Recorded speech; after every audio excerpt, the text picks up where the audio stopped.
Hello, my friends. Welcome back, and I do apologize for my delay yet again. I am probably one of YouTube's most inconsistent posters, to say the least, but nonetheless, the hiatus is over. I have returned with a video on Dostoevsky. Dostoevsky, who I would say is clearly, without a doubt, the greatest novelist of all time. One of my favorite novelists, but as far as merit goes, I think it's quite undeniable. He's the greatest novelist of all time. And I want to talk about one of these core ideas from Dostoevsky. One of these famous lines you've probably heard quoted all the time, but perhaps a quote whose meaning pervades you, right? That it's maybe not as fully grasped as you'd like it to be. And that's his famous line that beauty will save the world. Right? This is, if you are on Twitter at all, or if you follow any literary accounts on Instagram, you've surely seen this showing up on your feed or in your reels. It sounds really nice, but what exactly does that mean, right? What is the context in which Dostoevsky actually uttered that beauty will save the world? What does that mean? With Dostoevsky, this takes place in his novel The Idiot, which I would say is probably his most underrated novel of his four great masterpieces, Demons, Brothers Karamazov, Crime and Punishment, Idiot. Yeah, it's ironic, right? Because The Idiot is, I think, his most prescient novel when it comes to diagnosing the ills of modern man today, right? Why we have a crisis of meaning, why we struggle so much to feel motivated in a real sense, right? Of like grasping a true underlying meaning and purpose to our lives, right? Like an ever-present wrestling with nihilism. The Idiot sort of captures the heart of that, the heart of the crisis of meaning, the spiritual decay of modern man. And he gives you a blueprint of how to find your way out of that existential dread of nihilism. And that, as you may have guessed, is beauty will save the world. But again, what does this mean exactly? Well, for Dostoevsky, if we look at his biography first, that offers a lot of context to the novel, right? Because Dostoevsky had a very interesting life. He grew up and wrote in 19th century Russia, right? This is before communism, but when the country itself is still rife with revolutionary fervor. This idea that all of the old governments, they're just full of oppression. They're these oppressive systems of hierarchy that need to be dismantled. Right, very, very revolutionary, very pre-communist, and Dostoevsky himself was a revolutionary. He was part of the Petrushevsky Circle. They were a radical group. They were very much opposed to the government at the time, and they may or may not have flirted with terrorism too. But nonetheless, Dostoevsky himself got arrested, nearly sentenced to death, got his prison sentence commuted, went to Siberia, and here he ended up doing some hard labor for some years. And it's also here in this crisis where he's been sentenced to this grueling hard labor and flirted with death that he has a sort of spiritual awakening, that he can kind of cut through the sufferings of life and realize in the agonies of his soul that, he becomes a Christian. Right, and so what really leads to his life's work, his great novels, is this dread of Russia embracing this revolutionary fervor that ends up leading to communism. Dostoevsky thinks that the true heart and soul of Russia is Christian orthodoxy, and he thinks that Russia has betrayed your very heart, soul, and identity by continuing onward with this sort of just straight nihilism, right? This straight idea that God is dead and we're free to do what we want, and let us build a truly utopian society where man can do as he pleases. So this is exactly what Dostoevsky is writing against. And this is where we can really introduce the plot of The Idiot. So what is The Idiot about?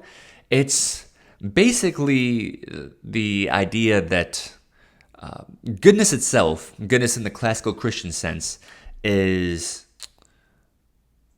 you have to be a fool or an idiot to be a Christian, right? Hence the idea of calling the novel The Idiot. We have the protagonist, Prince Mishkin, who is basically a Christ-like character. He tries to live up to the ideals of love thy neighbor as thyself, be self-sacrificial, truly love his neighbor.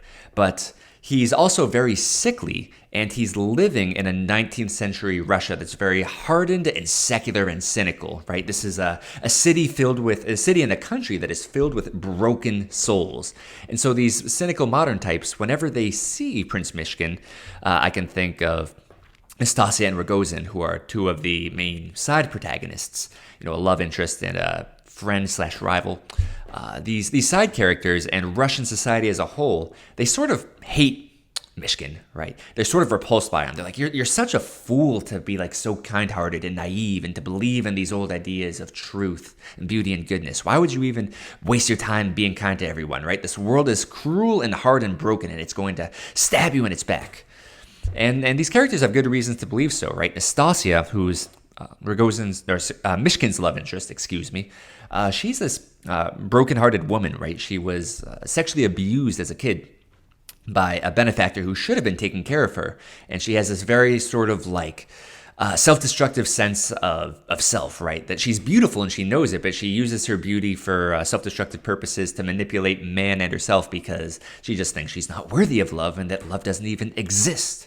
And so here's that sort of point, right? Is these broken-souled people who are victims of a fallen world, they no longer believe in life's goodness, and they see in Mishkin this sort of idea of goodness incarnate, because here's a naive man who says, well, I believe in the good of man, right? I believe that redemption can be found in this fallen world, and I believe that even in this suffering, that even in this cruel world, there is some beauty that can be discerned. And what's interesting, though, is though these characters, Nastasia, Rogozin, Russian society as a whole, though they hate Mishkin, they also kind of love him, right? They all have this sort of tenderness to him. There's the contempt about the goodness that they don't want to acknowledge in his soul, but they also feel a little nostalgic, right? Because they see a little bit of themselves in Mishkin.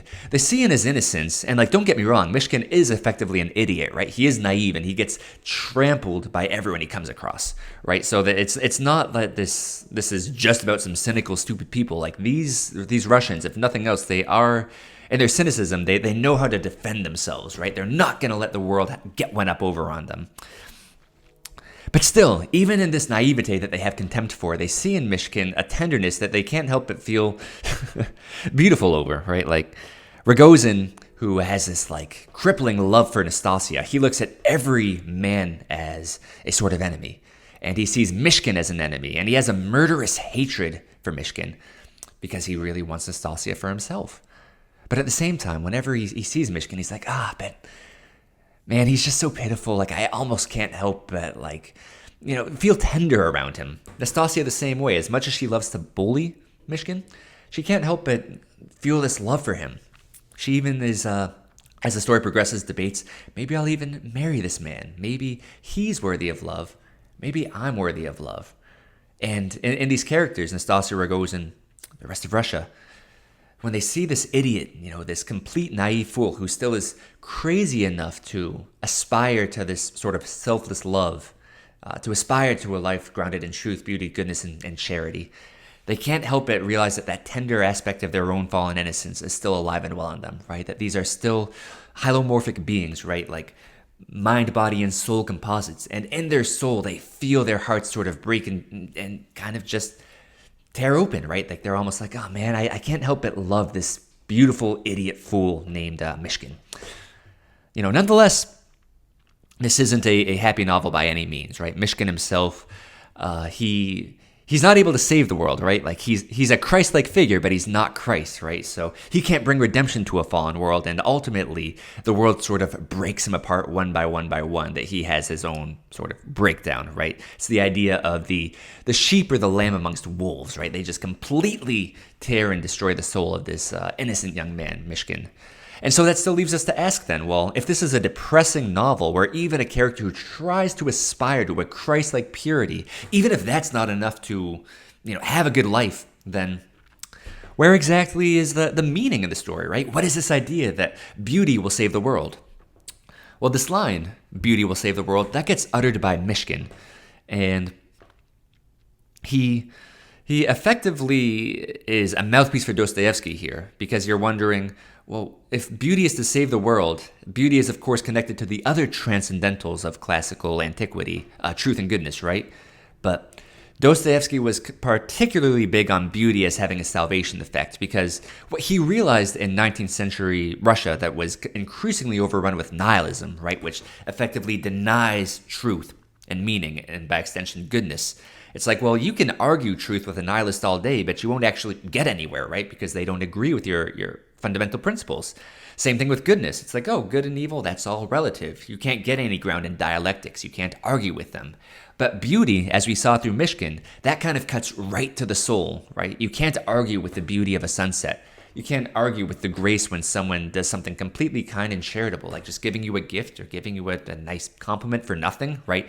These moments where you have a sort of transcendental experience of someone just going out of their way to will the good for you with no ulterior motive, right? There's an unspoken beauty and grace that sort of crackles through the hardened heart of modern man and helps you get in touch with your humanity, right? That's the grace that pours through. There's also some wonderful commentary by Pope Benedict XVI. I'll pull it up quickly. It kind of gets right to the heart of the matter. It's really about how beauty has this salvation effect. He has this in one of his encyclicals. Benedict, he writes that in Dostoevsky's novel The Idiot, the Prince Mishkin sees a painting by Hans Holbein depicting Christ dead in the tomb. And Mishkin says, looking at that painting might cause one to lose his faith. And the painting itself is a gruesome portrayal of the destructive effects of death on Christ's body. Yet it's precisely in contemplating Jesus' death that faith grows stronger and receives a dazzling light. And it's revealed as faith in Christ's steadfast love for us, a love capable of embracing death to bring us salvation. This love, which did not recoil before death in order to show its depth, is something I can believe in. Christ's total self-gift overcomes every suspicion and enables me to entrust myself to him completely. So that's the sort of grand idea that Dostoevsky himself was getting at when he's casting Mishkin as this Christ-like character, right? The sheep who's fed to the lambs and dies, or the sheep or lamb that's fed to the wolves and dies, it's very tragic what you see happening to Mishkin, who effectively has this breakdown, and the very fact that he's really not able to save any of the broken souls in the novel. But even though you see him broken down and torn apart, there's an unspoken beauty in the effect he has on others, and in the very fact that he himself sort of dies as offering himself up to the good, right? The one thing he refuses to do is to renounce the goodness of life itself, right? That he'd rather hold on to his belief that there's something redemptive and worth fighting for, right? That's sort of a Tolkien idea that, this life is crazy, but I believe there's still some good in this world that's worth fighting for, right? That's the essence of hope, continuing to fight even when there's no victory in sight. And that's the sort of terrifying reality. This is what it really means that beauty will save the world, is that the ultimate beauty is the idea that there is no greater love than this, than he, the man who lays his down life for his friends, right?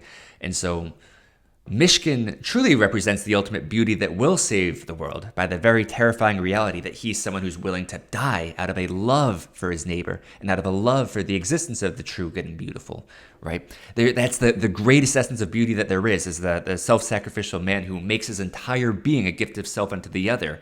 And it's that very gift that Mishkin makes of himself that doesn't save the world, but it restores the humanity to all those who look upon him, right? That's the tenderness that crackles through the hardened hearts of the modern man of the nihilistic Russian society.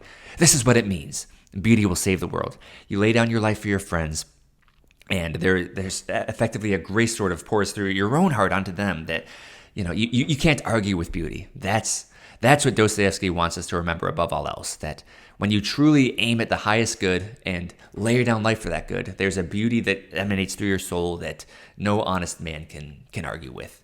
And if we can cling to that beauty, we can still cling to our humanity and remember what this life is truly about and worth living for. And that more or less would cover the extent of what I had planned to talk for this video. So if you made it this far, thank you, my good friend. I appreciate you sticking around. Of course, feel free to leave a like, comment, and subscribe. Anything you'd like to do, it goes a long way in helping this little channel grow. And if you would like to go deeper, I do have a few other avenues for you too. One, I do have a Substack. I'll link that below. There I do 2 full-length articles a week. We go deeper on ideas like this, right? The whole mission of my channel and my work is to restore truth, beauty, goodness, and God to the heart and soul of the West. So I'll link to that below as well. You can find my Twitter too.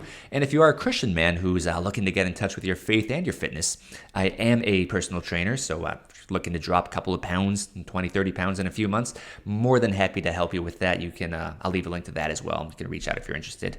Nonetheless, appreciate you listening, my friends. Hope you all take care and have a blessed rest of your day, my friend.